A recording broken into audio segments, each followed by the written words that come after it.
Welcome. I know this is a bit haphazard, but I decided I had some time, so didn't want to do it in a 60-second video. So I just want to do a quick live reaction to Elijah Moore's demanding a trade. How exciting! Uh, I can't blame him with how little of the ball he's gotten this year. So let's just break down a couple of the facts, and then we can get into possible destinations, anything like that. This is not going to be a very long stream, 10, 15 minutes at most. But the facts are he has played 6 games this year, 6 games. He has 16 receptions for 203 yards on 29 targets. So he's averaging 33 yards a game, 2.7 catches a game, and just under 5 targets a game. So that's not really commensurate. Hey, what's up? That's not really commensurate with how he did in his rookie year. He's actually doing worse, despite the fact that he didn't play for half of the games really in his rookie year. I mean, on the Jets, Garrett Wilson leads the team in targets. Corey Davis, second place. Then Tyler Conklin. Then Breece Hall.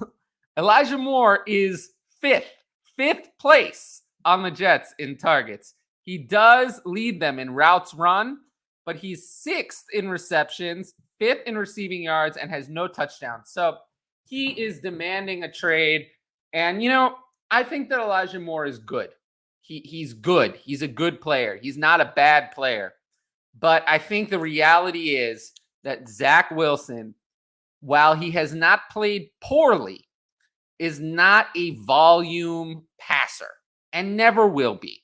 He, at his best, should be someone who the best thing he does is hand the ball off to Breece Hall, occasionally mix in Michael Carter. They actually used some 12 personnel this week, or 21 personnel, 2 running backs, which you never want to see for your wide receiver. That's always bad for fantasy wide receivers if a team starts using 21. But we know Breece Hall, superstar, Dynasty RB1, superstar. He is a superstar. He should be the focal point of the offense. Good move to make him the focal point. Excellent running back, 21 years old, no issues with making him the focal point. Unfortunately, Garrett Wilson is better than Elijah Moore. He's a better player. He's more complete. He's someone who can be a real wide receiver one on an offense. Elijah Moore maybe could do it, but not in this offense. He's not the kind of player that's going to work well with Zach Wilson. With Zach Wilson, you got to be maybe have a little more of that alpha mentality that Garrett Wilson has. So Elijah Moore is demanding a trade. The Jets say we won't trade him.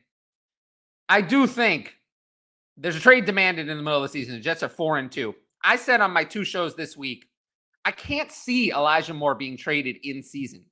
The Jets are 4-2. They have a young quarterback. Are they really going to trade Elijah Moore? But in today's NFL, the player almost always gets their way. So if Elijah Moore, I think would be in demand. Unlike Kadarius Toney, he demanded a trade. He's not in demand. He ended up staying on the Giants. Maybe the Giants should have traded him. Deebo Samuel had some issues with potentially demanding a trade, but that was about money. You cannot extend your contract, renegotiate a contract in the NFL until after 3 years. So after 2023, it would be for Elijah Moore. So this isn't about money. This is about usage. And that tends to be a bigger problem. Money you can resolve. You just pay someone more. Usage, I feel like this problem is not going to be resolved. It's not resolved. So really the question for me is, does this trade get done by the deadline? If it does not, does Elijah Moore come back and accept a role on the team, or does the team tell him, go home, don't show up, goes in a really negative direction? I would guess, depends on how insistent he is. How insistent? Is it, I'm not coming to play, I'm not going to show up to work, I've played my last down for the Jets, that's it, I'm not coming back? Because if that's the case, he'll get moved. Because the teams always give the players what they want at this stage. He is, like I said, the 5th weapon this year. They don't need him. And Other teams would be interested. I don't think the Jets can recoup the second round. You can never recoup really what you paid in draft costs. I don't think they can recoup the second round pick that they use, but they might not be able to come far off. They could probably recoup a third, maybe a third with a conditional moves up to a conditional second. He's a cheap player. You're not taking a risk. You don't even have to worry about, he's under his rookie contract through 2024. You don't even have to worry about possibly extending him until after 2023. So whoever takes him on is taking on nothing, no risk. So that might mean that the draft, like the reason Amari Cooper went for no compensation is because they were taking on 20 million. But in this case, you're not taking on really much salary. So I think a lot of teams will be interested in Elijah Moore. And, top of that list are the usual suspects. The Chiefs, of course. The Chiefs are short at wide receiver. He would immediately become the best wide receiver on that team, better than Juju Smith-Schuster, Marquez Valdez-Scantling, Mecole Hardman, or Sky Moore. Then, crosstown, the Giants wouldn't have to go very far. Literally, same stadium. The Giants have nothing at wide receiver. We know they've inquired about Chase Claypool. I could see Elijah Moore. I do think Elijah Moore doesn't really make a lot of sense alongside, Wan'Dale Robinson. Not that they're similar players, but, it's kind of another smaller receiver, you could say. So I don't know, but the Giants could be interested. And then, of course, the Packers. You hear that every time a receiver is on the market, so you always have to throw them in there. The Rams, you can never count out for making a big move like this. But I would say, I don't know, the Packers really make the most sense. But we have to see how seriously they're considering moving him. At this point, what do you do? In redraft, I think he's already been dropped in most leagues, and I'm fine with that. A wide receiver changing teams in the middle of the season is going to struggle to make a massive impact. So I'm fine with that. I'm probably not holding on to him. Roster spots are tight. He's done nothing this year, and the most likely scenario is that he remains on the Jets. So for this year, the most likely scenario is the midseason trade does not happen. I think they can get more value for him in the offseason. They don't have any real incentive to trade him. So I don't think it happens. So in redraft, he's probably been dropped. I'm fine with that decision.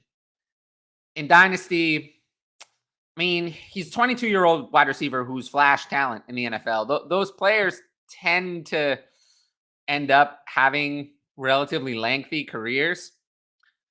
I would hold on to him in Dynasty. Before this, I had him at Dynasty wide receiver 26. That looks a little high at the moment. But I'm probably not going to move him down too much farther because it honestly can't get worse. Anywhere would be better than his current role on the Jets. If the trade deadline comes and goes and he's not traded, I'll move him down more. But for now, I'll leave his value where it is because if he does get traded in the middle of the season, then it's going to go way up from where it is now. So it's kind of thing. If you have Elijah Moore, can't start him in Dynasty, you just hold on to him and wait. If he does get moved, I would say it benefits Garrett Wilson because I don't think they're going to bring in a wide receiver 2 who's better than Elijah Moore. You're not just going to find mysteriously next year a wide receiver 2 is going to appear that's better than Elijah Moore. Maybe if the Jets spent back-to-back first-round picks on wide receivers, they could do that. But I'm not sure, given their offense, that spending a first-round pick on a wide receiver after already having Garrett Wilson is the best move. So just finding a wide receiver 2 better than Elijah Moore is unlikely. So Garrett Wilson could get a target bump. Corey Davis, if Elijah Moore is gone, could become playable. Tyler Conklin is kind of getting phased out of his role, splitting time with CJ Uzama. You can't trust him no matter what. I guess this could lead to a little bit extra volume for Breece Hall, but he's already an RB1, so it doesn't matter.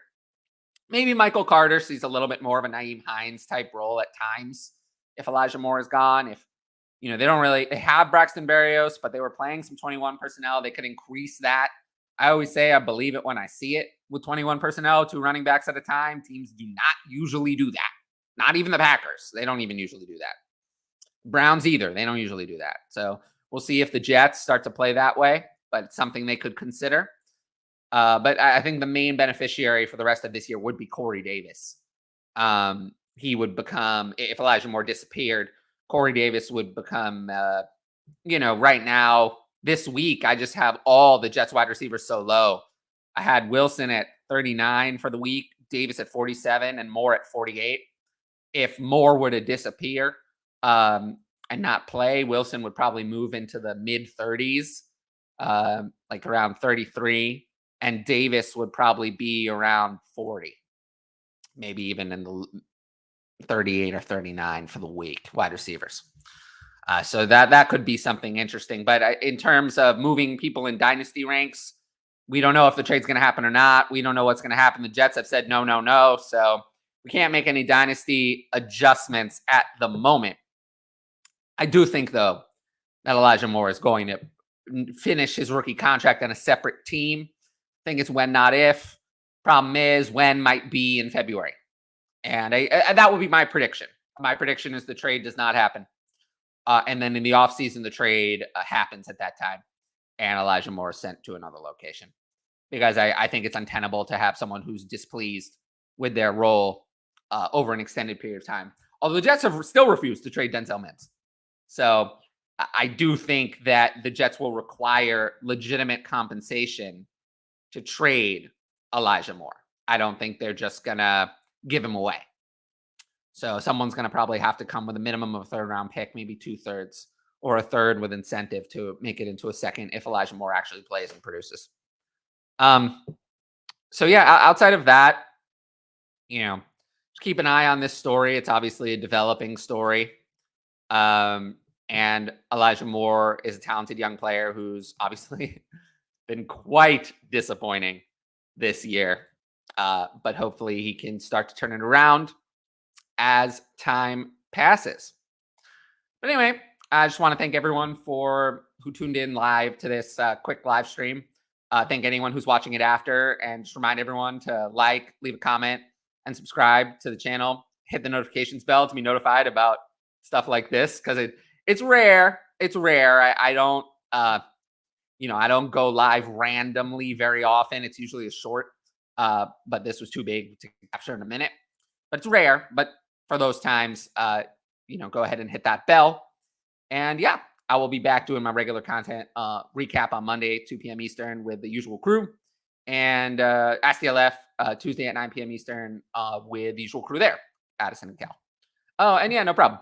I appreciate it. I did post the link in my Patreon. So if you're on my Patreon, you get the Discord bump to get notified about all these shows. And the link to that is in the show comments. But anyway, thanks to everyone. I appreciate you all, and I will see you all later.